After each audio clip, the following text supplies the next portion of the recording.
കർത്താവിന്റെ അതിപരിശുദ്ധമായ നാമം മഹത്വപ്പെടുമാറാകട്ടെ. നമുക്ക് ഇത്രയും പേർക്ക് ഇന്ന് ദൈവവചന പഠനത്തിനായിട്ട് ഒരുമിച്ച് വരുവാൻ കർത്താവ് ഇടയാക്കിയല്ലോ. അതോർത്ത് ദൈവത്തെ സ്തുതിക്കുന്നു, സ്തോത്രം ചെയ്യുന്നു. നാം തുടർച്ചയായി ദൈവവചനം പഠിക്കുവാനായിട്ട് കൂടി വരുന്നു എന്നുള്ളത് തന്നെ ഒരു വലിയ സന്തോഷമാണ്. മത്തായി എഴുതിയ സുവിശേഷം 21 അധ്യായത്തിന്റെ 23 മുതൽ 46 വരെയുള്ള വേദഭാഗമാണ് ഇന്നത്തെ പഠനത്തിന് ആധാരമായിട്ട് നമുക്ക് ഉള്ളത്. നമ്മളിങ്ങനെ തുടർച്ചയായിട്ട് പഠിക്കുമ്പോൾ ഈ വേദഭാഗങ്ങൾ വായിച്ചാൽ എളുപ്പത്തിൽ ഗ്രഹിക്കുക എന്നുള്ളതാണ് നമ്മുടെ ഉദ്ദേശം. ചിലപ്പോൾ ഇതിനേക്കാൾ ഡീപ്പായിട്ട് പഠിക്കാൻ കഴിയും, പക്ഷെ ഒത്തിരി ഡീപ്പായിട്ട് പഠിക്കുമ്പോൾ എല്ലാവർക്കും അത് ഫോളോ ചെയ്യാൻ പ്രയാസമായതുകൊണ്ടാണ് നമ്മൾ ഈ നിലയിൽ മുന്നോട്ട് പോകുന്നത്. ഇന്ന് നമ്മൾ പഠിക്കുന്ന വേദഭാഗം യേശു കർത്താവ് യഹൂദന്മാരാൽ അല്ലെങ്കിൽ യഹൂദ മത നേതൃത്വത്താൽ നിരാകരിക്കപ്പെട്ടു എന്നുള്ളതാണ് ഇന്നത്തെ നമ്മുടെ പഠനത്തിൽ നമുക്ക് കാണുവാനായിട്ട് കഴിയുന്നത്. 21 അധ്യായം 23 മുതൽ 46 വരെയുള്ള വാക്യങ്ങളിൽ കാണുവാനായിട്ട് സാധിക്കും. 21-ന്റെ 23 മുതൽ 46 വരെയുള്ള വാക്യങ്ങൾ നമുക്ക് ആ ഭാഗം ഒന്ന് പ്രാരംഭമായിട്ട് വായിക്കാം. ദേവാലയത്തിൽ ചെന്ന് ഉപദേശിക്കുമ്പോൾ മഹാപുരോഹിതന്മാരും ജനത്തിന്റെ മുഖന്മാരും അവന്റെ അടുക്കൽ വന്നു, നീ എന്ത് അധികാരം ഇത് ചെയ്യുന്നു? ഈ അധികാരം നിനക്ക് തന്നത് ആർ എന്ന് ചോദിച്ചു. യേശു അവരോട് ഉത്തരം പറഞ്ഞത്, ഞാനും നിങ്ങളോടൊരു വാക്ക് ചോദിച്ചു, അത് നിങ്ങൾ എന്നോട് പറഞ്ഞാൽ എന്ത് അധികാരം കൊണ്ട് ഞാൻ ഇത് ചെയ്യുന്നു എന്നുള്ളത് ഞാനും നിങ്ങളോട് പറയും. യോഹന്നാന്റെ സ്നാനം എവിടെ നിന്നു? സ്വർഗത്തിൽ നിന്നോ മനുഷ്യനിൽ നിന്നു? അവർ തമ്മിൽ ആലോചിച്ചു. സ്വർഗത്തിൽ നിന്ന് എന്ന് പറഞ്ഞാൽ പിന്നെ നിങ്ങൾ അവനെ വിശ്വസിക്കാത്ത എന്തെന്നാണ് നമ്മോട് ചോദിച്ചു. മനുഷ്യനിൽ നിന്ന് എന്ന് പറഞ്ഞാലോ നാം പുരുഷാരത്തെ ഭയപ്പെടുന്നു, എല്ലാവരും യോഹന്നാനും പ്രവാചകൻ എന്ന്. അങ്ങനെ അവർ യേശുവിനോട് ഞങ്ങൾക്ക് അറിഞ്ഞുകൂടാ എന്ന് പറഞ്ഞു. അവൻ അവരോട് പറഞ്ഞത്, എന്നാൽ ഞാൻ ഇത് എന്ത് അധികാരം കൊണ്ട് ചെയ്യുന്നു എന്നുള്ളത് ഞാൻ നിങ്ങളോട് പറയുന്നില്ല. എങ്കിലും നിങ്ങൾക്ക് ഇത് തോന്നുന്നു, ഒരു മനുഷ്യന് 2 പുത്രന്മാരുണ്ടായിരുന്നു.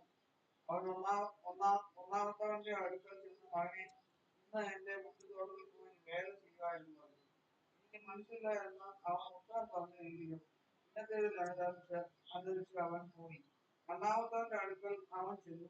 അങ്ങനെ തന്നെ പറഞ്ഞപ്പോൾ ഞാൻ പോകാം എന്ന് അവൻ ഉത്തരം പറഞ്ഞു പോയില്ലതാനും. ഈ 2 പേരിൽ ആരാകുന്നു അവന്റെ ഇഷ്ടം?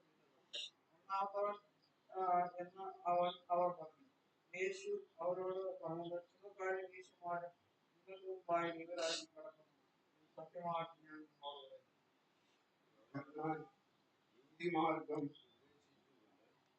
നിങ്ങളുടെ അടുക്കൽ വന്നു അവനെ വിശ്വസിക്കില്ല. എന്നാൽ ചുമക്കാരും വേശ്യമാരും അവനെ വിശ്വസിക്കും. അത് കണ്ടിട്ട് നിങ്ങൾ അവനെ വിശ്വസിക്കുവാൻ ഇന്നത്തേതിൽ അനുദവിച്ചു. മറ്റൊരു ഹോമം എഴുതി, യഹനാവനായ ഒരു മനുഷ്യൻ മുന്തിരിത്തോട്ടം ഉണ്ടാക്കി വേലി കെട്ടി അതിൽ ചക്ക കുഴിച്ചിട്ട് ഗോപുരവും കൊടുക്കും. പിന്നെ കുടിയാന്മാരെ പാട്ടത്തിന് പലകാലം സമീപിച്ചപ്പോൾ തനിക്കുള്ള അനുഭവം വാങ്ങേണ്ടതിന് കുടിയാന്മാരോ അവന്റെ ദാസന്മാരെ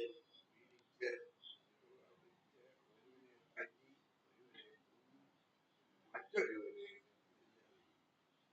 പിന്നെയും അധികം ദാസന്മാരെ അയച്ച് അവരോടും അവർ അങ്ങനെ തന്നെ ചെയ്തു. ഒടുവിൽ അവൻ എന്റെ മകനെ അവർ ശങ്കിക്കുമെന്ന് പറഞ്ഞു. മകനെ അവരുടെ അടുക്കൽ അയച്ച് മകനെ കണ്ടിട്ട് കുടിയാന്മാർ ഇവർ അവകാശി, വരുവിൻ, നാം അവനെ കൊന്ന് അവന്റെ അവകാശം കൈവശമാക്ക എന്ന് തമ്മിൽ പറഞ്ഞു.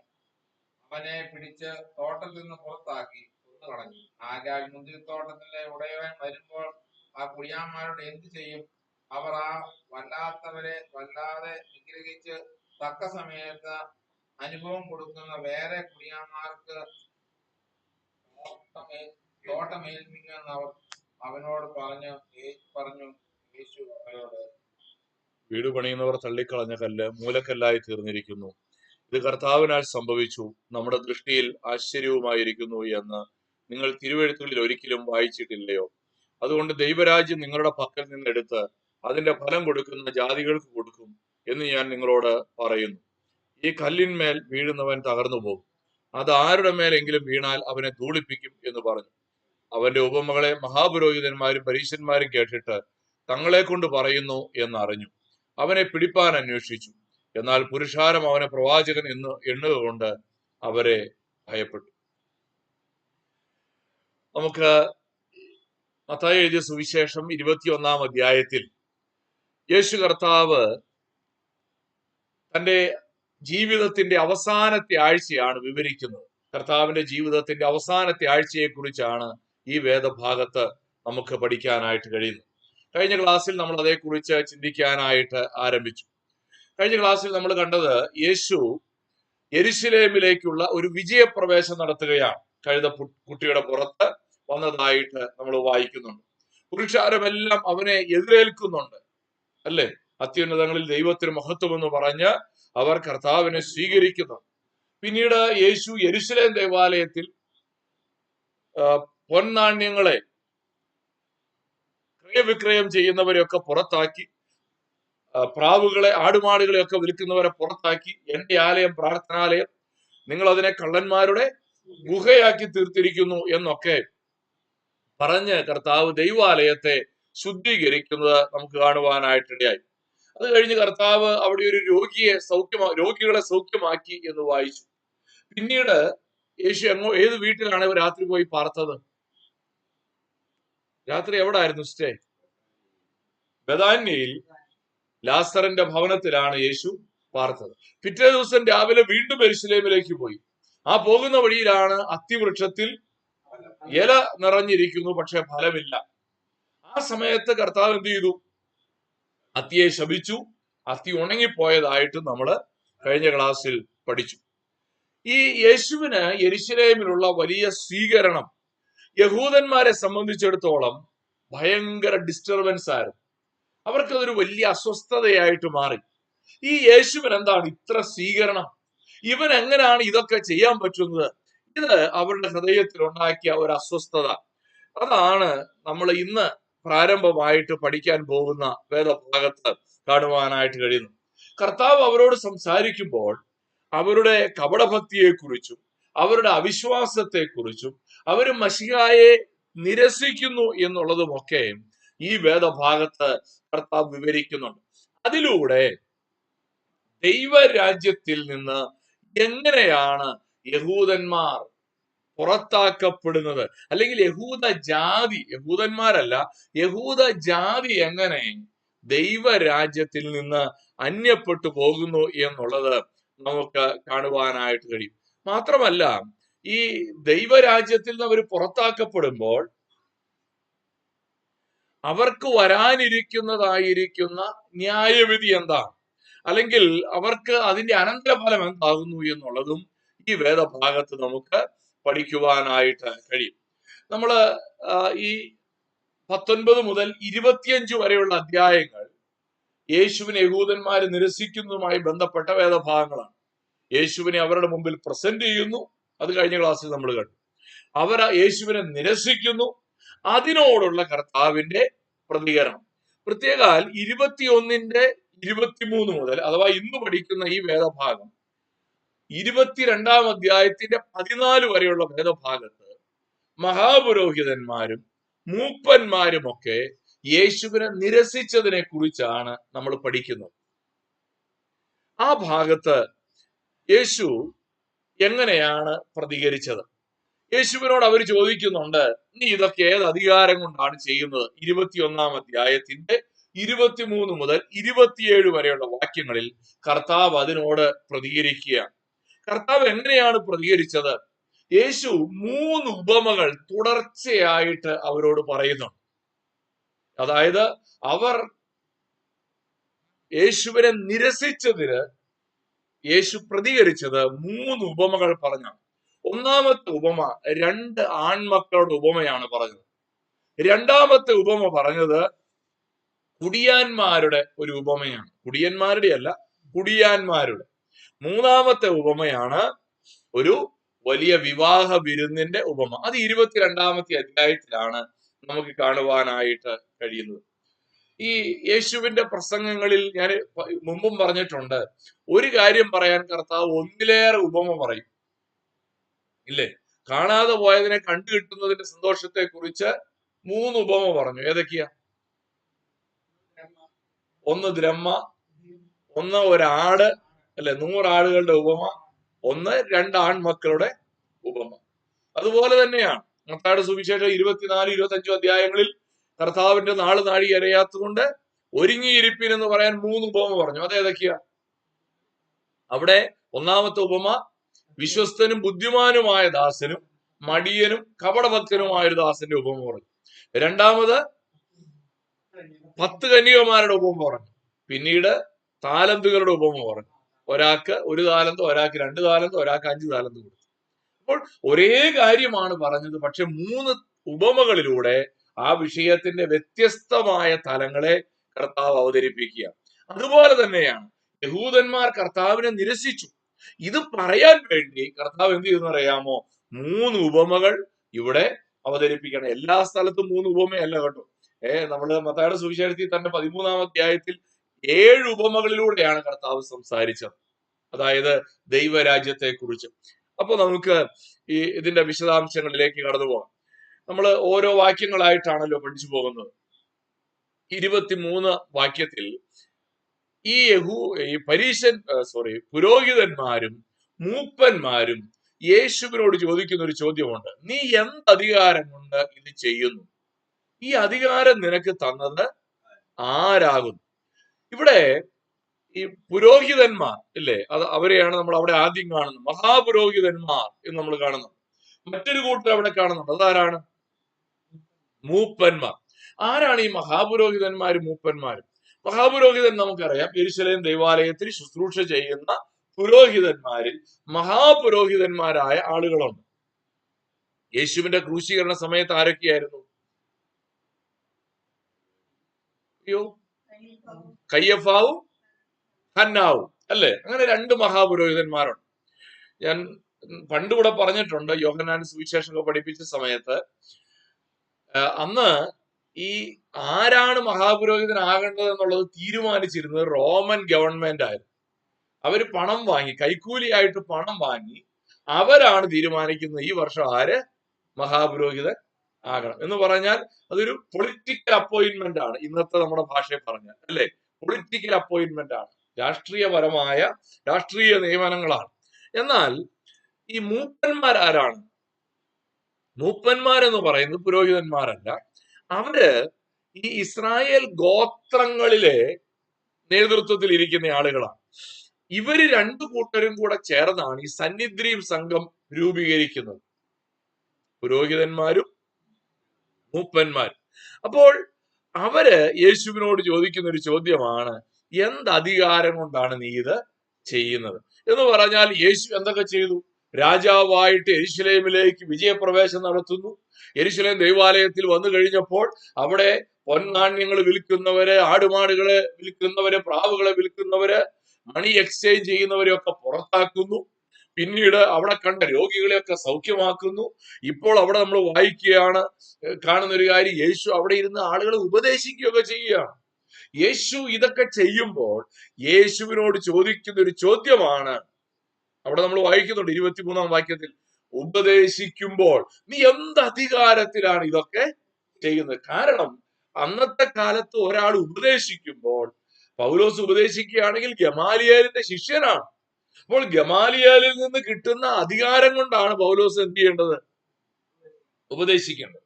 ഓരോ ശാസ്ത്രിമാരും അങ്ങനെ ചെയ്യുന്നത്. പക്ഷെ യേശു ഒരു ശാസ്ത്രിയുടെയും കീഴിൽ പഠിച്ചതായിട്ട് ഇവർക്ക് അറിയില്ല. അതുകൊണ്ട് യേശുവിനെ ചോദ്യം ചെയ്യുകയാണ്, ഇതൊക്കെ എന്ത് അധികാരം കൊണ്ടാണ് നീ ചെയ്യുന്നത് എന്ന് നമുക്ക് അവിടെ അവർ ചോദിക്കുന്നതായിട്ട് കാണുവാനായിട്ട് കഴിയുന്നുണ്ട്. പ്രിയപ്പെട്ടവരെ, അവർ ഈ ചോദ്യം ചെയ്യുമ്പോ എന്തുകൊണ്ട് അവർ ചോദ്യം ചെയ്യാൻ കാരണം? അവർ ചോദ്യം ചെയ്യുന്നത് യേശുവിൽ വിശ്വസിക്കാനുള്ള താല്പര്യം കൊണ്ടല്ല. ഇത് അറിയുമായിരുന്നെങ്കിൽ വിശ്വസിച്ചേക്കാമെന്നല്ല. ഇത് യേശുവിന്റെ കൂടെ ഒരു വലിയ പുരുഷാരം യേശുവിനെ പിന്തുടരുകയാണ്. അവരുടെ ഇങ്ങോട്ട് അവർക്ക് അസൂയയാണ്. കാരണം ഞങ്ങളുടെ പുറകെ ഇത്ര ആളില്ല, ഞങ്ങൾ വിളിച്ച ഈ ആളുകൾ ഞങ്ങളുടെ പുറകെ വരുന്നില്ല, പക്ഷെ യേശുവിന്റെ പുറകെ ആളുകൾ കൂടുന്നു. അതുകൊണ്ടാണ് അവര് യേശുവിനോട് ഈ ചോദ്യം ചോദിച്ചത്. ഈ അധികാരത്തിന്റെ ഉറവിടം എന്ന് പറയുന്നത് നമ്മൾ എവിടെ നിന്ന് പ്രാപിച്ചു എന്നുള്ളതാണ്. 24, 25 വാക്യങ്ങളിലേക്ക് വരുമ്പോൾ യേശു അതിന് കൊടുത്ത മറുപടി നമുക്ക് അവിടെ കാണുവാനായിട്ട് കഴിയും. യേശു അവരോട് എന്താ ഉത്തരം പറഞ്ഞത്? യേശു പറയുകയാണ്, ഞാനും നിങ്ങളോട് ഒരു വാക്ക് ചോദിക്കും, അത് നിങ്ങൾ എന്നോട് പറഞ്ഞാൽ എന്ത് അധികാരം കൊണ്ട് ഞാനത് ചെയ്യുന്നു എന്നുള്ളത് ഞാനും നിങ്ങളോട് പറയും. ഇത് ആ കാലഘട്ടത്തിലെ റബിമാരുടെ, അന്ന് മാത്രമല്ല ഇന്നും ഈ ഒരു ശൈലി, അതായത് ചോദ്യത്തിന്റെ ഉത്തരം പറയുന്നതിനേക്കാൾ മറുചോദ്യം ചോദിക്കുക, അല്ലേ? മറുചോദ്യം. എന്തിനാ ഈ മറുചോദ്യം ചോദിക്കുന്നത്? ഇന്ന് പലരും അത് ഉത്തരം മുട്ടിക്കാനാ ചോദിക്കുന്നത്. പക്ഷേ ഈ മറുചോദ്യത്തിന്റെ പുറകിൽ കർത്താവിന്റെ ഉദ്ദേശം എന്ന് പറയുന്നത് എന്തായിരുന്നു? ഇവരുടെ ഉള്ളിലിരിപ്പ് പുറത്തു കൊണ്ടുവരിക എന്നുള്ളതാണ്. ഇവർക്ക് തന്നെയും ബോധ്യപ്പെടണം എന്താണ് ഇവരുടെ ഉള്ളിലിരിപ്പ്, കേട്ടുകൊണ്ടിരിക്കുന്ന ജനത്തിനും മനസ്സിലാകണം. ഇതൊരു റബ്ബിക് സ്റ്റൈലാണ്, ഈ തർക്കശാസ്ത്രത്തിലെ ടാക്ടിക്സ് എന്ന് പറയും, അല്ലേ? തന്ത്രമാണത്. ഉത്തരം പറയുന്നതിന് പകരം മറുചോദ്യം ചോദിക്കുക. ഇവിടെ യേശു ചോദിച്ച ചോദ്യം എന്താ? 25 വാക്യത്തിൽ യേശു ചോദിക്കുകയാണ്, യോഹന്നാന്റെ സ്നാനം എവിടെ നിന്ന്? സ്വർഗത്തിൽ നിന്നാണോ അതോ മനുഷ്യരിൽ നിന്നാണോ? ഉടനെ ഇവര് ചിന്തിക്കാൻ തുടങ്ങി. സ്വർഗത്തിൽ നിന്നാണെന്ന് പറഞ്ഞാൽ എന്താ സംഭവിക്കുക? നിങ്ങൾ പിന്നെ എന്താ അവനെ വിശ്വസിക്കാതെന്ന് ചോദിക്കും. ഇനി മനുഷ്യരിൽ നിന്നാണെന്ന് പറഞ്ഞാലോ? പുരുഷാരം മുഴുവൻ യോഹന്നാനെ പ്രവാചകനായിട്ടാണ് കാണുന്നത്. ഈ പുരുഷാരം മുഴുവൻ യോഹന്നാനെ പ്രവാചകനായിട്ട് കാണുമ്പോ അത് ദൈവത്തിൽ നിന്നും അല്ലെന്ന് പറഞ്ഞാൽ ആളുകൾ എന്ത് ചെയ്യും? ഇളകും, ഇവർക്കെതിരാകും. അതുകൊണ്ട് അവരെന്ത് മറുപടിയാ പറഞ്ഞത്? ഞങ്ങൾക്ക് അറിയാൻ പാടില്ല എന്നാണ് പറഞ്ഞത്. ഇത് വാസ്തവത്തിൽ യേശു ഇത് പറയുമ്പോൾ യേശു യഥാർത്ഥത്തിൽ ഒരു ഉത്തരം പറയുന്നു. യോഹന്നാന്റെ അധികാരം എവിടെ നിന്നാണോ അവിടെ നിന്ന് തന്നെയാണ് എന്റെയും, ഇല്ലേ? ആ ചോദ്യത്തിന് ഉത്തരവില്ലേ? അതായത് യോഹന്നാനാൽ സ്നാനമേറ്റയാളാണ് യേശു. അപ്പോൾ യോഹന്നാന്റെ അധികാരത്തെ അംഗീകരിക്കുന്നയാളാണ് യേശു. അങ്ങനാണെങ്കിൽ യോഹന്നാൻ എവിടെ നിന്നാണോ അധികാരം കിട്ടിയത്, അതേ അധികാരമാണ് തനിക്കുമുള്ളത് എന്ന് യേശു പറയാതെ അവരോട് പറയുകയാണ്. അവര് യോഹന്നാന്റെ അധികാരം ദൈവത്തിൽ നിന്നാണ് വിശ്വസിച്ചിരുന്നില്ല. അവരുടെ അവിശ്വാസം പലപ്പോഴും എങ്ങനെ പുറത്തു വന്നത്? വളരെ ഭൗതികമായ ചോദ്യമായിട്ടാ പുറത്തു വന്നത്. ഈ പലരുടെയും ചോദ്യം കേൾക്കുമ്പോൾ നമുക്ക് തോന്നും, അത്രയൊക്കെ ചിന്തിച്ചല്ലോ. പക്ഷെ ഒരു കാര്യം സത്യമാണ്, ഈ ചോദ്യത്തിന്റെ പുറകിൽ അവർക്ക് അറിയാനുള്ള ആഗ്രഹമല്ല, പിന്നെന്താ? അവിശ്വാസമാണ്. എല്ലാ ചോദ്യവും അവിശ്വാസത്തിൽ നിന്നാണെന്നല്ല. ആരെങ്കിലും ചോദ്യം ചോദിച്ചാൽ വിശ്വാസം ഇല്ലാഞ്ഞിട്ടാണ് മറുപടി പറയരുത് കേട്ടോ. പക്ഷേ ഇവരുടെ ചോദ്യത്തിന്റെ പുറകിലുള്ള കാര്യം എന്താണ്?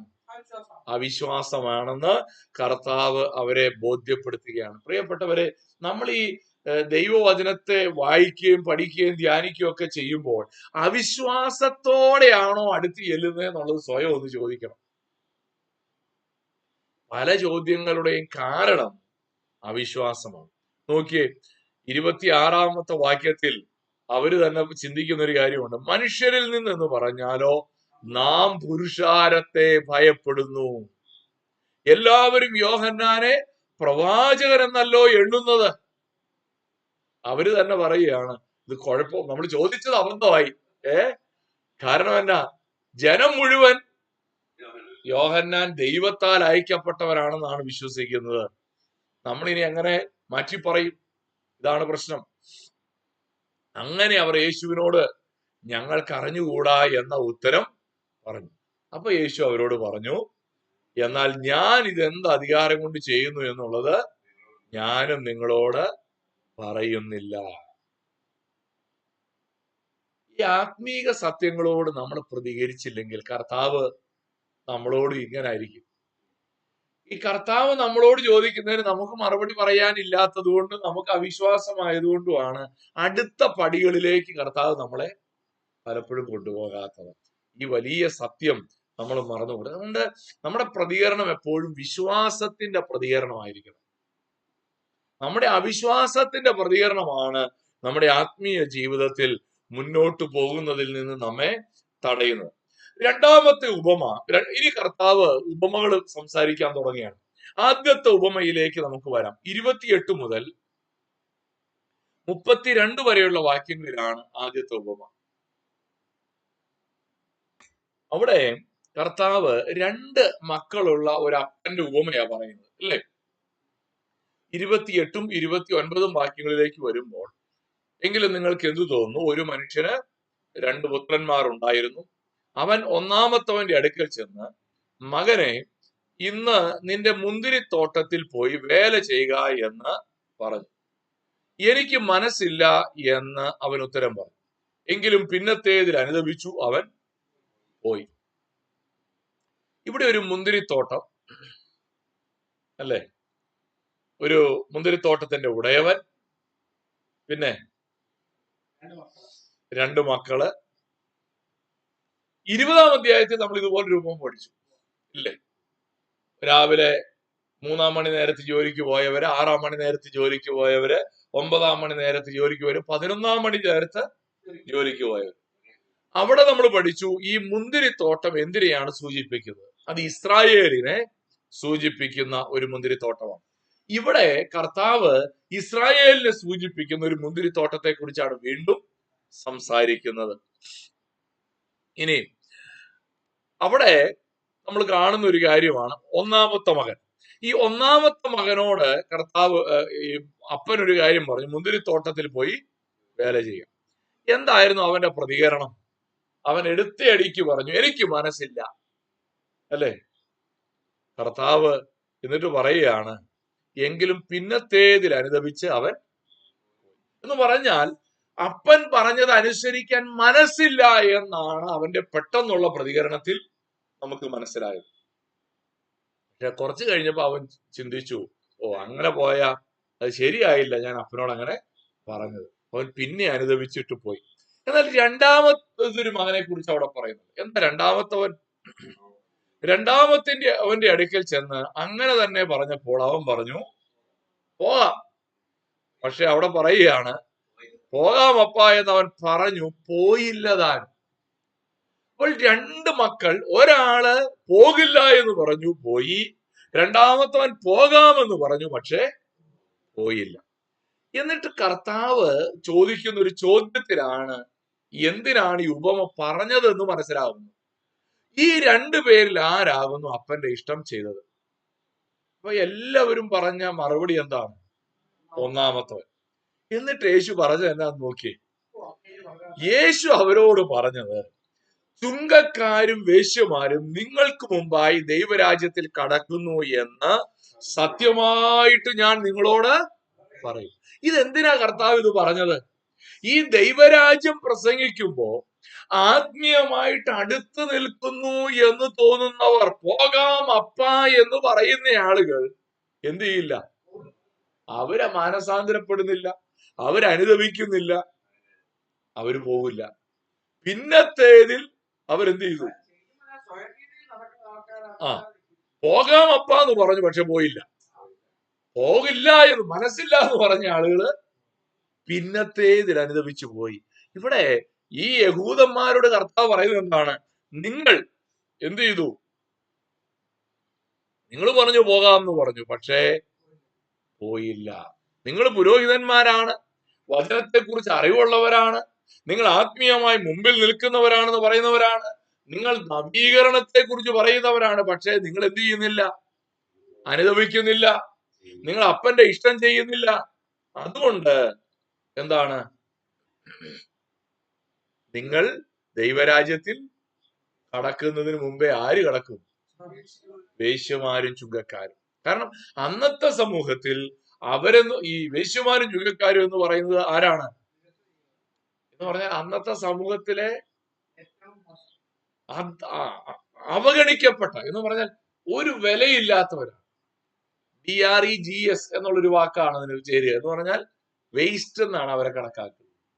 ഉപേക്ഷിക്കപ്പെട്ടവർ. എന്ന് പറഞ്ഞാൽ അവര് സമൂഹത്തിന്റെ മുഖ്യധാരയിൽ ഇല്ലാത്തവരാണ്. പക്ഷെ അവര് എന്ത് ചെയ്യും? ദൈവരാജ്യത്തിൽ ആദ്യം കടക്കും. കാരണം അവർക്ക് അനുതാപമുണ്ട്. അവരപ്പന്റെ ഇഷ്ടം ചെയ്യുന്നവരാണ്.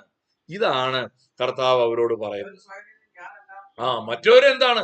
ഞങ്ങൾക്ക് വചനം അറിയാമല്ലോ, ന്യായപ്രമാണം ഞങ്ങളുടെ കയ്യിലുണ്ടല്ലോ, ഞങ്ങൾ ആത്മീയരാണല്ലോ, ഞങ്ങളാണല്ലോ മിടുക്കന്മാര്, ഇതിനകത്ത് പരീശന്മാരുണ്ട്. പരീശന്മാരാണെങ്കിൽ നവീകരണം കൂടുതലുള്ള ആൾക്കാരാണ്, മറ്റുള്ളവരെക്കാൾ നവീകരിക്കപ്പെട്ടവരാണ്. പക്ഷേ അവരാണ് ദൈവരാജ്യത്തിന് പുറത്തേക്ക് വരുന്നത്. അതുകൊണ്ടാണ് ഇവിടെ 32-ാം വാക്യത്തിൽ യേശു പറയുകയാണ്, യോഹന്നാൻ നീതിമാർഗം ഉപദേശിച്ചുകൊണ്ട് നിങ്ങളുടെ അടുക്കൽ വന്നു. വീണ്ടും യോഹന്നാനെ റെഫർ ചെയ്യുക. കാരണം എന്നാ? യോഹന്നാന്റെ അധികാരത്തെ കുറിച്ച് കർത്താവ് ചോദിച്ചത്. അവരെ വീണ്ടും ചലഞ്ച് ചെയ്യുകയാണ്. യോഹന്നാൻ നീതിമാർഗം ഉപദേശിച്ചുകൊണ്ട് നിങ്ങളുടെ അടുക്കൽ വന്നു, നിങ്ങൾ അവനെ വിശ്വസിച്ചില്ല. എന്നാൽ ചുങ്കക്കാരും വേശ്യമാരും അവനെ വിശ്വസിച്ചു. അത് കണ്ടിട്ടും നിങ്ങൾ അവനെ വിശ്വസിപ്പാൻ തക്കവണ്ണം പിന്നത്തേതിൽ അനുദപിച്ചില്ല. ഈ പള്ളിയോട് അടുത്ത് നിൽക്കുന്നവരെന്നാണ് പറയുന്നത്. പക്ഷേ അനുതാപമില്ല, മാനസാന്തരമില്ല. ഈ വലിയ അപകടത്തിലേക്കാണ് കർത്താവ് അവരെ വിരൽ ചൂണ്ടുന്നത്. യേശു ഈ ഒരു ഉപമയും പറഞ്ഞിട്ട് ഇത്രയ്ക്ക് ഡയറക്റ്റ് ആയിട്ട് ആരെയും ഹിറ്റ് ചെയ്തിട്ടില്ല. നേരിട്ടാ പറയുന്നത് അല്ലേ? നിങ്ങൾ എന്ന് പറഞ്ഞ് മറ്റേത് അവർ ഊഹിച്ചെടുക്കുകയാണ്, ഞങ്ങളെ കുറിച്ച് ആയിരിക്കും പറഞ്ഞതെന്ന്. പക്ഷെ ഇതങ്ങനല്ല, വളരെ നേരിട്ട് പറയണേ, ഇത് ഞാൻ നിങ്ങളെ കുറിച്ചാണ് പറഞ്ഞത് എന്നുള്ളത്. എല്ലാ കാലഘട്ടത്തിലും അങ്ങനാണ്. കാരണം ഈ സ്വയം ഒരു ചിന്തയുണ്ട്, ഞങ്ങൾ ദൈവത്തിന്റെ സ്വന്തം ആൾക്കാരാണ്, ഞങ്ങളാണ് കൂടുതൽ ആത്മീകർ.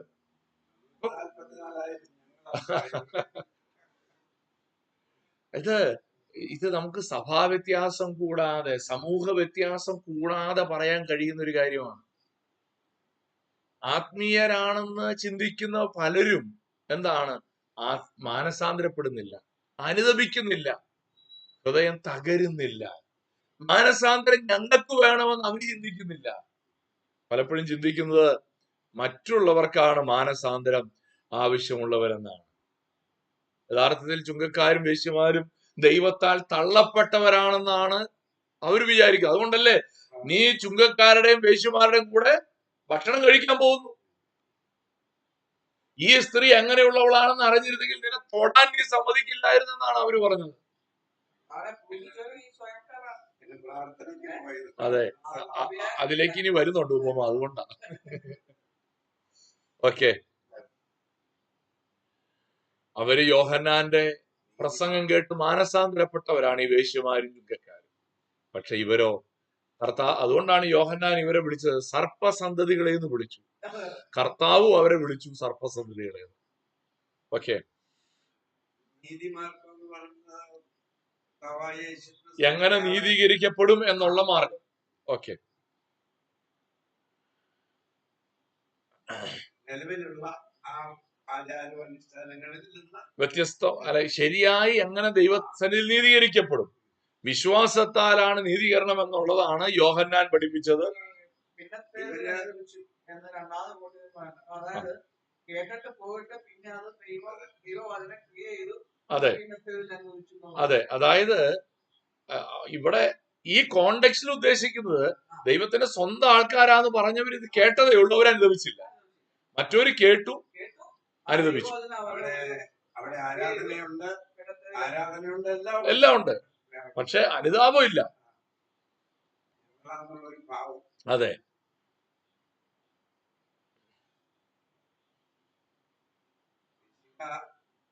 അവർക്കായിട്ട് വരും എന്നവര് അവരുടെ പോക്കറ്റിലാണെന്നാണ് അവർ വിചാരിച്ചത്. മശിഹ അവരുടെ പോക്കറ്റിലാണെന്നാണ് അവർ വിചാരിച്ചത്. പക്ഷേ കർത്താവ് പറയാണ്, അങ്ങനല്ല. നിങ്ങൾ അനുദപിക്കാത്തതുകൊണ്ട് നിങ്ങൾക്ക് മുമ്പായി ആര് വരും? ദൈവരാജ്യത്തിൽ പാപികളാണ് നിങ്ങൾ പറയുന്നവര് പ്രവേശിക്കും. അതെ അതെ. ഇനി നമ്മൾ അടുത്ത ഉപമയിലേക്ക് പ്രവേശിക്കുക. അടുത്ത ഉപമയിൽ രണ്ടാമത്തെ ഉപമ, അല്ലേ? രണ്ടാമത്തെ ഉപമയിൽ ഒരു കുടിയാന്മാരുടെ ഉപമയാണ് കർത്താവ് പറയുന്നത്, അല്ലേ? മറ്റൊരു ഉപമ കേൾപ്പിക്കും. ഗൃഹസ്ഥനായ ഒരു മനുഷ്യൻ ഒരു മുന്തിരിത്തോട്ടം, വീണ്ടും മുന്തിരിത്തോട്ടമാണ്. അപ്പൊ ഇതെല്ലാം ഇസ്രായേലിനെ സൂചിപ്പിക്കുക. ഇനി ഈ നമ്മള് യെശയ്യാ പ്രവചനം 5-ാം അധ്യായത്തിലും 80-ാം സങ്കീർത്തനത്തിലും ഒക്കെ ഈ മുന്തിരിത്തോട്ടം ഉപയോഗിച്ചുകൊണ്ട് കർത്താവ് ഇസ്രായേൽക്കാരോട് സംസാരിക്കുന്നു. അതേ കാര്യമാണ് നമുക്ക് ഇവിടെയും കാണാൻ കഴിയുന്നത്.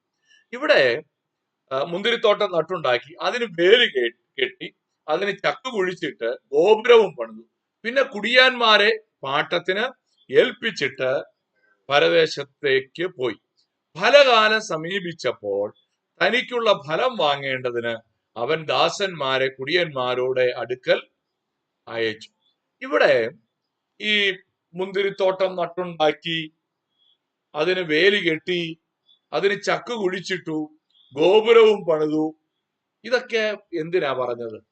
ഇത് ഇസ്രായേൽ ജനത്തെ ദൈവം എങ്ങനെ പണിതെടുത്തു, അവർക്ക് വേണ്ടി ദൈവം എത്ര കരുതൽ നൽകി, ദൈവം അവരെത്ര ഭംഗിയായി സൂക്ഷിച്ചു, മിസ്രയീമിൽ നിന്ന് വിടുവിച്ച് കനാൻ ദേശത്തേക്ക് അത്ഭുതകരമായി കൊണ്ടുവന്നു. കനാൻ ദേശത്ത് ജാതികളെയൊക്കെ തോൽപ്പിച്ച് അവർക്കൊരു ദേശം സ്വന്തമായി നൽകി. അതെ, അവർക്ക് പാലും തേനും ഒഴുകുന്ന കനാൻ ദേശം നൽകി. ഇതൊക്കെ സൂചിപ്പിക്കാനാണ്. അവരുടെ ശത്രുക്കളൊക്കെ അവരുടെ മുമ്പിൽ തോറ്റുപോവുകയാണ്. ആവർത്തന പുസ്തകത്തിൽ ദൈവം തന്നെ പറയുന്നുണ്ട്, നിങ്ങൾ ജാതികളിൽ പെരുപ്പവും വലിപ്പവും ഉള്ള ജാതി ആയതുകൊണ്ടല്ല ഞാൻ നിങ്ങളെ തെരഞ്ഞെടുത്തത്, നിങ്ങൾ മറ്റുള്ളവരെക്കാൾ ചെറുതാ. പക്ഷേ ഇസ്രായേൽ അവിടെ വലിയ ജനമായിട്ട് മാറി. ഫെലിസ്തീയർ അവരുടെ മുമ്പിൽ തോറ്റുപോയി, ചുറ്റുമുള്ള അശൂര്യര് തോറ്റുപോയി. പക്ഷേ അവരെന്ത് ചെയ്തു? അവര് എന്തു ചെയ്തു എന്നാണ് അവിടെ പറയുന്നത്. ഫലകാലം സമീപിച്ചപ്പോൾ എന്ന് പറഞ്ഞാൽ വിളവെടുക്കേണ്ട സമയമായപ്പോൾ തനിക്കുള്ള അനുഭവം വാങ്ങേണ്ടതിന് അവൻ ദാസന്മാരെ കുടിയാന്മാരുടെ അടുക്കൽ അയച്ചു. ഇവിടെ ഈ ഫലകാലം എന്ന് പറയുന്നത് എന്താ? ഇവര് ദൈവത്തോട് പോസിറ്റീവായി പ്രതികരിക്കുന്ന ഒരു സമയം, ദൈവത്തിന് അനുകൂലമായി ദൈവത്തോട് പ്രതികരിക്കേണ്ട സമയമായപ്പോ അവര് എങ്ങനെ പ്രതികരിച്ചു എന്നുള്ളതാണ് അവിടെ പറയുന്നത്. നോക്കിയേ, ഈ ആര് ഈ ദാസന്മാരെന്ന് കർത്താവ് ഉദ്ദേശിച്ചത്? ദാസന്മാരെ അയച്ചെന്ന് പറയുമ്പോൾ ആരാണ് ഈ അയക്കപ്പെട്ട ദാസന്മാർ? അത് പ്രവാചകന്മാരാണ്. പഴയ നിയമ പ്രവാചകന്മാരെ കുറിച്ചാണ് അവിടെ പറയുന്നത്. പ്രവാചകന്മാരെ അയച്ചു കഴിഞ്ഞപ്പോൾ എന്തു ചെയ്തു? 35-ാം വാക്യം പറയാണ്, കുടിയാന്മാരോ അവന്റെ ദാസന്മാരെ പിടിച്ച് ഒരുവനെ തല്ലി, ഒരുവനെ കൊന്നു, മറ്റൊരുവനെ കല്ലെറിഞ്ഞു. ഇതെന്തിനാ അങ്ങനെ ഒരു സ്ട്രക്ചറിൽ പറഞ്ഞത്? ഒരുവനെ പിടിച്ചു, ഒരുവനെ തല്ലി, ഒരുവനെ കൊന്നു, മറ്റൊരുവനെ കല്ലെറിഞ്ഞു. ഇത് ഓരോരുത്തരോടും നിങ്ങൾ എന്ത് ചെയ്തു എന്ന് സൂചിപ്പിക്കുന്ന, ഓരോരുത്തരോടും. ഈ 1 രാജാക്കന്മാർ 18-ാം അധ്യായത്തിന്റെ 4-ാമത്തെ വാക്യത്തിൽ പറയുന്നത് ഇങ്ങനെയാണ്, ഇസബേൽ യഹോവയുടെ പ്രവാചകന്മാരെ കൊല്ലുമ്പോൾ. അപ്പോ ദൈവത്തിന്റെ പ്രവാചകന്മാരെ കൊല്ലുന്ന ഒരവസ്ഥ. 22-ാമത്തെ അധ്യായത്തിലേക്ക് വരുമ്പോൾ കെനയുടെ മകനായ സിദക്കിയാവ് എന്ത് ചെയ്തു? മീഖാവിന്റെ ചെകിട്ടത്തടിച്ചു. നിന്നോട് അരുളി ചെയ്യുവാൻ യഹോവയുടെ ആത്മാവ് എന്നെ വിട്ട് ഏതു വഴിയായി കടന്നു വന്നു എന്ന് ചോദിച്ചു. പ്രവാചകന്മാരെ അടിക്കുന്നു, പ്രവാചകന്മാരെ കൊല്ലുന്നു. 2 ദിനവൃത്താന്തം 24-ാം അധ്യായത്തിൽ 21, 22 വാക്യങ്ങളിൽ സഖര്യാവ് എന്ന് പറയുന്ന ഒരു പ്രവാചകൻ എന്ത് ചെയ്തു? യെരൂശലേം ദൈവാലയത്തിന്റെ പ്രാകാരത്തിൽ വെച്ച് അവനെ കല്ലെറിഞ്ഞു കൊന്നുകളഞ്ഞു. അപ്പോൾ ഈ പ്രവാചകന്മാരെയൊക്കെ ദൈവം തന്റെ ജനത്തിന്റെ അടുക്കലേക്ക് അയച്ചപ്പോൾ അവരെങ്ങനെയാണ് അതിനോട് പ്രതികരിച്ചതെന്നാണ് ഇവിടെ പറയുന്നത്. എങ്ങനെയാ പ്രതികരിച്ചത്? കൊല്ലുക. അപ്പോൾ കർത്താവ് ഈ ഉപമയിലൂടെ ഈ ഇസ്രായേലിന്റെ ചരിത്രത്തിലേക്കാണ് എന്ത് ചെയ്യുന്നത്? വിരൽ ചൂണ്ടുന്നത്. ഇനി 37-ാം വാക്യത്തിലേക്ക് വരുമ്പോൾ ആ ചരിത്രത്തിന്റെ അടുത്ത സ്റ്റെപ്പിലേക്ക് അവർ കയറുകയാണ്. എന്താണ് അടുത്ത സ്റ്റെപ്പ്? ഒടുവിൽ അവൻ എന്റെ മകനെ അവർ ശങ്കിക്കും എന്ന് പറഞ്ഞ് മകനെ അവരുടെ അടുക്കൽ അയച്ചു. 38 വാക്യത്തിൽ പറയുകയാണ്, മകനെ കണ്ടിട്ട് കുടിയാന്മാർ എന്താ പറഞ്ഞേ?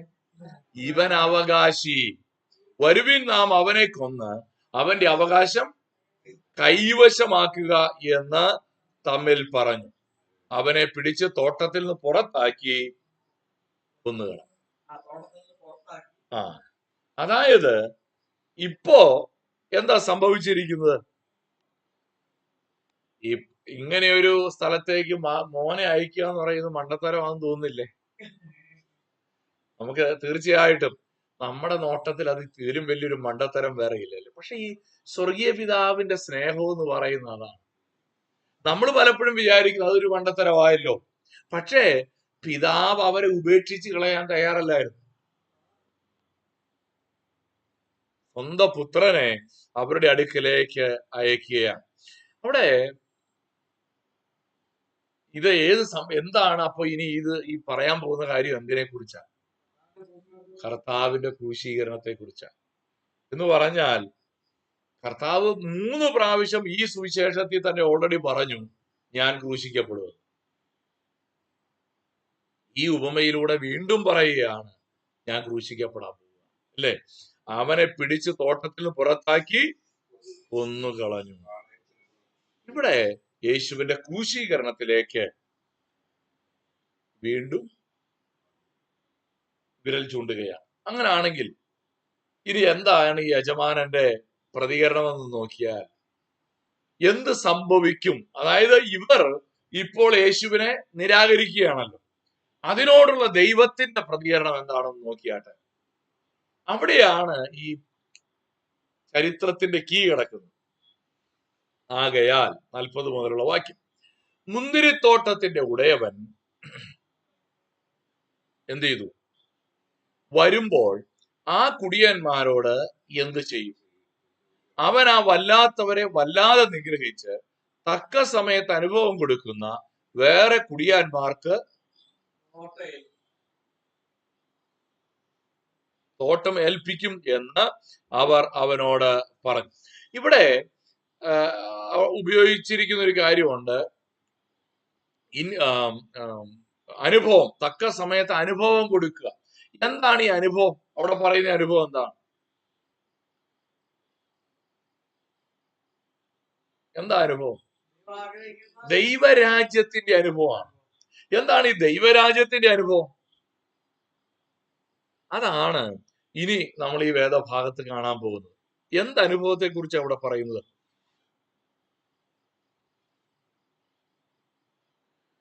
ഇവിടെ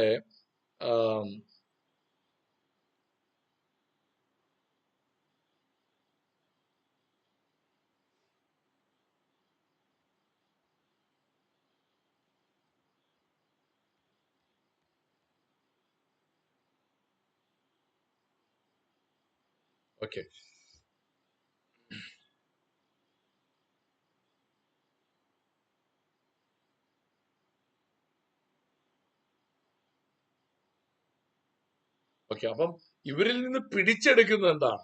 മുന്തിരിത്തോട്ടത്തിന്റെ ഉടയൻ വരുമ്പോൾ അവരെ അനുഭവം കൊടുക്കുന്ന വേറെ കുടിയാന്മാർക്ക് തോട്ടം ഏൽപ്പിക്കുക. അപ്പോ അവരിൽ നിന്ന് ദൈവരാജ്യം അവരുടേതായിരുന്നു. ആരുടെ? ആ യഹൂദന്മാരുടേതാണ്. ആ കാലഘട്ടത്തിൽ ജീവിച്ചിരിക്കുന്ന യഹൂദന്മാരുടേതാണ്. അവരിൽ നിന്ന് എന്ത് ചെയ്തു? ദൈവരാജ്യത്തെ പിടിച്ചെടുത്തിട്ട് വേറെ കുടിയാന്മാർക്ക്. ആരാ ഈ വേറെ കുടിയാന്മാർ? അതാണ് ഈ യഹൂദന്മാരല്ലാത്ത ജാതികളിൽ നിന്ന് സഭയിലേക്ക് വരുന്ന ആളുകൾ. കണ്ടോ? അപ്പോ ആ ദൈവരാജ്യത്തിൽ നിന്ന് യഹൂദന്മാര് പുറത്തേക്ക് പോവുകയാണ്.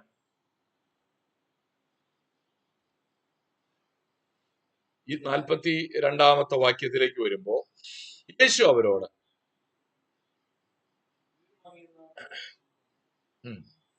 വീട് പണിയുന്നവർ തള്ളിക്കളഞ്ഞ കല്ല് മൂലക്കല്ലായി തീർന്നിരിക്കുന്നു. ഇത് കർത്താവിനാൽ സംഭവിച്ചു, നമ്മുടെ ദൃഷ്ടിയിൽ ആശ്ചര്യമായിരിക്കുന്നു. 118 സങ്കീർത്തനം 22, 23 വാക്യമാണത്.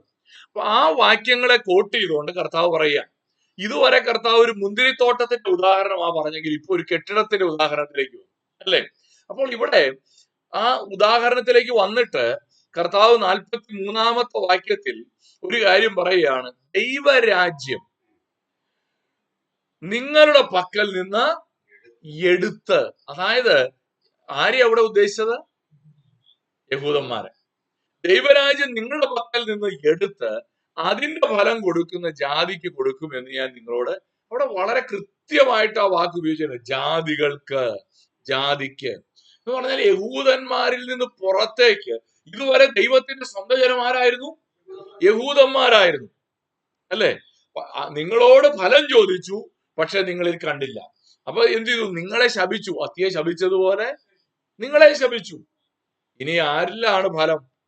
ജാതിക്ക് ഫലം കൊടുക്കാൻ കഴിയുന്ന ജാതികൾക്ക് കൊടുക്കും എന്ന് നമുക്ക് അവിടെ കാണാനായിട്ട് കഴിയും. ഇവിടെ നമ്മള് ഈ 118 സങ്കീർത്തനത്തിൽ നിന്നാണെന്ന് ഞാൻ പറഞ്ഞല്ലോ. ഈ ആ കാലഘട്ടത്തിൽ ദാവീദിനെ ശൗൽ അംഗീകരിച്ചോ? ഇല്ല. തള്ളിക്കളഞ്ഞ കല്ല ദാവീദിന്റെ നോട്ടത്തിൽ. എന്ന് പറഞ്ഞാൽ കുടുംബത്തിൽ ദാവീദ് തള്ളിക്കളയപ്പെട്ട കല്ലായിരുന്നു. പക്ഷെ ആ കല്ല് എന്തായി തീർന്നു? മൂലക്കല്ലായി തീർന്നു. ദാവീദിന്റെ പിതാവായ ഇശായിയും അവന്റെ സഹോദരന്മാരും ദാവീദിനെ തള്ളിക്കളഞ്ഞു. പക്ഷെ ആ കല്ല് മൂലക്കല്ലായി തീർന്നത് പോലെ ഇവിടെ യേശു ക്രിസ്തുവിനെ നിങ്ങൾ തള്ളിക്കളയുകയാണ്. ആര്? ഇസ്രായേൽക്കാര്, യഹൂദന്മാര് തള്ളിക്കളയുമ്പോൾ ദൈവം അതിനെ മൂലക്കല്ലാക്കി തീർക്കും എന്ന് കർത്താവ് പറയാണ്. 43 44 വാക്യങ്ങളിലേക്ക് വരുമ്പോൾ അവിടെ ഒരു കാര്യം എഴുതിയിട്ടുണ്ട്. അതുകൊണ്ട് ദൈവരാജ്യം നിങ്ങളുടെ പക്കൽ നിന്ന് എടുത്ത് അതിന്റെ ഫലം കൊടുക്കുന്ന ജാതിക്ക് കൊടുക്കും എന്ന് ഞാൻ നിങ്ങളോട് പറയുന്നു. കർത്താവ് പറയുന്ന ഒരു കാര്യമാണ്. ആ വാക്യം ആവർത്തിക്കുകയാണ്, അല്ലെ? ഇവിടെ 44 വാക്യത്തിലേക്ക് വരുമ്പോൾ, 43 വാക്യത്തിലേക്ക് വരുമ്പോൾ ഈ നമ്മൾ വിചാരിക്കരുത് ഈ ദൈവം ഒരു ജാതിയോട് പ്രത്യേക കൂറുള്ളവനാണ്. നമ്മുടെ കേരളത്തിൽ തന്നെ ആൾക്കാർക്ക് ഒരു വിചാരമുണ്ട്, സുറിയാനി പാരമ്പര്യമുള്ള ക്രിസ്ത്യാനികളുടെ കൂടെയാ ദൈവം, അല്ലെ? അങ്ങനെ ആണോ ശരിക്കും? ദൈവത്തിന് അങ്ങനെ ജാതീയ വേർതിരിവുകളില്ല. നമ്മളാണ്, മനുഷ്യരാണ് എന്ത് ചെയ്യുന്നത്? ഈ വേർതിരിവുകളൊക്കെ കാണിക്കുന്നത്. കർത്താവ് വിശ്വാസത്തെയും അനുസരണത്തെയുമാണ് നോക്കുന്നത്. ഞാൻ പോകാം അപ്പ എന്ന് പറഞ്ഞ് പോകാത്തവനെയും, ഞാൻ പോകില്ല എന്ന് പറഞ്ഞിട്ട് പിന്നത്തേതിൽ അനുദപിച്ച് പോകുന്നവനെയും കർത്താവിനറിയാം. ഈ പാരമ്പര്യം പറയുന്നവർ പലരും പോകാമെന്ന് പറഞ്ഞ ആൾക്കാരാ, പോകാത്തവരാ. പക്ഷെ പോകാൻ മനസ്സില്ല എന്ന് പറഞ്ഞ, ദൈവത്തോട് അകന്നു നിൽക്കുന്നു എന്ന് നമുക്ക് തോന്നിയവരാണ് എന്ത് ചെയ്തത്? ദൈവത്തെ പിൻപറ്റിയവരും അനുസരിച്ചവരും. എന്നിട്ട് കർത്താവ് അത് വിശദീകരിക്കുന്നുണ്ട്. ഈ ദൈവരാജ്യത്തെ കുറിച്ച് നമ്മൾ മനസ്സിലാക്കേണ്ടത്, എന്തിനാ ഈ ദൈവരാജ്യം? ദൈവരാജ്യം ദൈവത്തെ ലോകത്തിന്റെ മുമ്പിൽ പരിചയപ്പെടുത്തുന്നതാണ് ദൈവരാജ്യം. ലോകത്തോട് വിളിച്ചു പറയാണ്, ദൈവരാജ്യമാണ് ഈ ദൈവം എങ്ങനെയുള്ളവനാണെന്ന് ലോകത്തോട് വിളിച്ചു പറയുന്നു. ഇതുവരെ അത് പറയാൻ ആരെ ഏൽപ്പിച്ചിരുന്നത്? യഹൂദനെ ഏൽപ്പിച്ചിരുന്നു. പക്ഷെ യഹൂദൻ ഇപ്പോൾ ദൈവരാജ്യത്തിൽ അത് വിശ്വസിക്കായതുകൊണ്ട് വിശ്വസിക്കുന്ന ജാതികളിലേക്ക് ഇന്ന് സഭയാണത് ചെയ്യുന്നത്, അല്ലേ? ഇന്ന് സഭയാണത് ചെയ്യുന്നത്. ലോകത്തിന്റെ അറ്റത്തോളം കർത്താവിന്റെ സാക്ഷിയാകാനാണ് കർത്താവ് സഭയെ വിളിച്ചത്. ആരുടെ സാക്ഷിയാകാനാ? എന്റെ സാക്ഷികളാകും, അല്ലേ നിങ്ങൾ? ആകയാൽ എന്നാൽ പരിശുദ്ധാത്മാവ് നിങ്ങളുടെ മേൽ വരുമ്പോൾ നിങ്ങൾ ശക്തി ലഭിച്ചിട്ട് യെരുശലേമിലും യഹൂദ്യയിലും ശമര്യയിലും ഭൂമിയുടെ അറ്റത്തോളവും എന്റെ സാക്ഷികളാകുകയും. അപ്പോൾ കർത്താവിന്റെ സാക്ഷികളാകുവാനാണ് കർത്താവ് നമ്മെ വിളിച്ചത്. 44 വാക്യത്തിലേക്ക് വരുമ്പോൾ, അതിനു മുമ്പ് 1-2 വാക്യങ്ങൾ. അപ്പോസ്തല പ്രവൃത്തി 13:46 പൗലോസും ബർന്നബാസും പറയുന്ന ഒരു കാര്യമാണ്. ദൈവവചനം ആദ്യം നിങ്ങളോട് പറയുന്ന ആവശ്യമായിരുന്നു, എന്നാൽ നിങ്ങൾ അതിനെ തള്ളി നിങ്ങളെ തന്നെ നിത്യജീവൻ അയോഗ്യർ എന്ന് വിധിച്ചു കളയുന്നതിനാൽ ഇതാ ഞങ്ങൾ ജാതികളിലേക്ക് തിരിയുന്നു. മറ്റൊരു വാക്യം അല്ല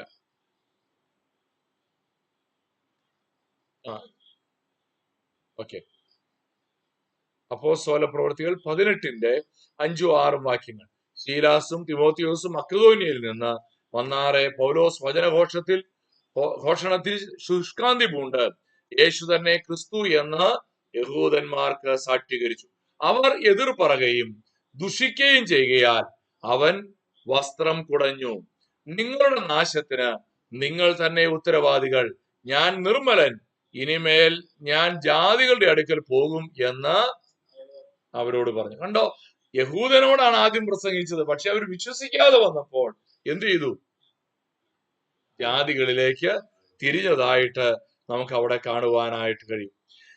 ഇവിടെ ഈ 44-ാമത്തെ വാക്യത്തിൽ കർത്താവ് ഇവിടെ ഒരു മൂലക്കല്ലായിട്ട് പറയുന്നു. പക്ഷെ ഇവിടെ 2 രീതിയിലാണ് മൂലക്കല്ലിനെ പ്രസന്റ് ചെയ്തത്. ഒന്ന്, രക്ഷയ്ക്കുള്ള മൂലക്കല്ല്. അതാരാ? 44-ാം വാക്യത്തിൽ വിശ്വസിക്കുന്നവരാണ് അല്ലേ. എന്നാൽ വിശ്വസിക്കാത്തവർക്കോ ഇതേ കല്ല് ഇടർച്ചക്കല്ലാണ്, തടങ്കൽ പാറയാണ്. നോക്കിയേ, ഒരേ കല്ല് വിശ്വസിക്കുന്നവർക്ക് രക്ഷയ്ക്ക് കാരണമായി തീരുന്നു, വിശ്വസിക്കാത്തവർക്ക് തട്ടി വീഴുന്ന, ഇടർച്ചക്കല്ല് എന്ന് പറഞ്ഞാൽ എന്താ? തട്ടി വീഴുന്ന ഒരു കല്ല്.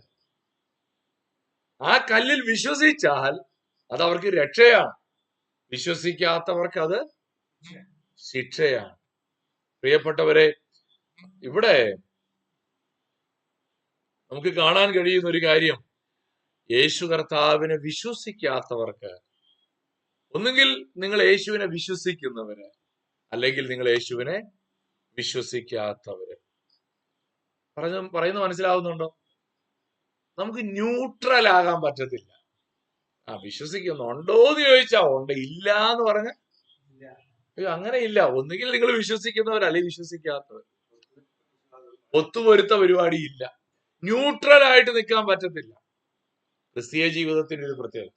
ചിലര് അവിടെയുണ്ട്, ഇവിടെയുണ്ട്. കോംപ്രമൈസിങ് ക്രിസ്ത്യാനിറ്റിയാണ്. പക്ഷെ വേദപുസ്തകം പഠിപ്പിക്കുന്ന ക്രിസ്ത്യാനിറ്റിയിൽ ഒരിക്കലും അങ്ങനെ ഒരു സ്റ്റാൻഡ് ഇല്ല. ഒന്നുകിൽ നിങ്ങൾ വിശ്വസിച്ച് ജീവരക്ഷ പ്രാപിക്കും, അല്ലെങ്കിൽ ഇടറി വീഴുന്നവരുടെ കൂട്ടത്തിലായിരിക്കും. ഇനി 45-46 വാക്യങ്ങളിലേക്ക് വരുമ്പോൾ അവന്റെ ഈ ഉപമകളെ മഹാപുരോഹിതന്മാരും പരീശന്മാരും കേട്ടിട്ട് അവർക്ക് ഒരു കാര്യം മനസ്സിലായി, തങ്ങളെ കുറിച്ചാണിത് പറയുന്നത്. അവർക്ക് മനസ്സിലായി ഇത് തങ്ങളെ കുറിച്ചാണ് പറയുന്നത്.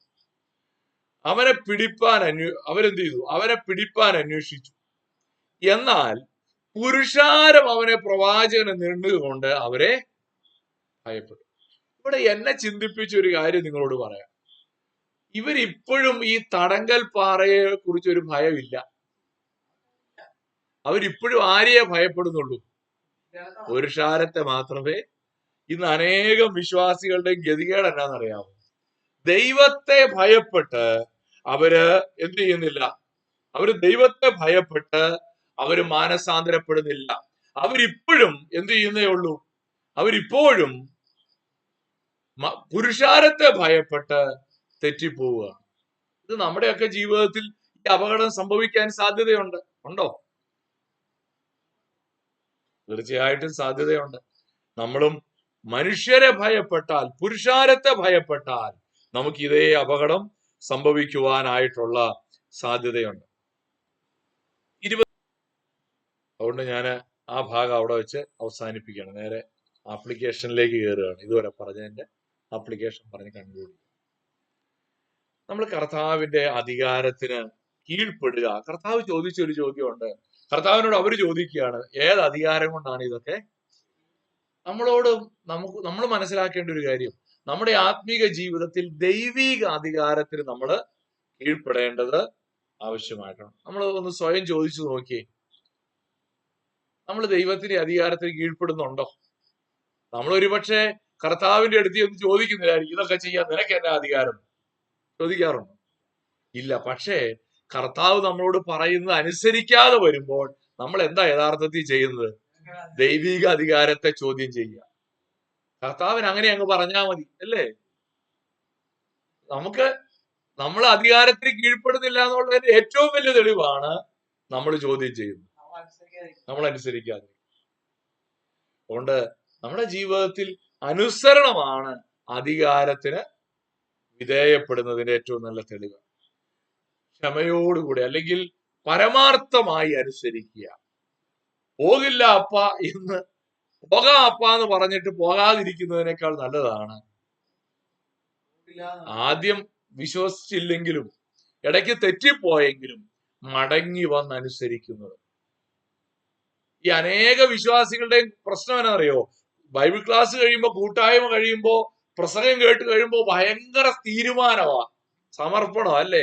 കർത്താവേ ഞാൻ പോകാം, ഇല്ലേ? നോ ടേണിംഗ് ബാക്ക് എന്നൊക്കെ പറഞ്ഞ് നമ്മൾ തീരുമാനമൊക്കെ എടുക്കും.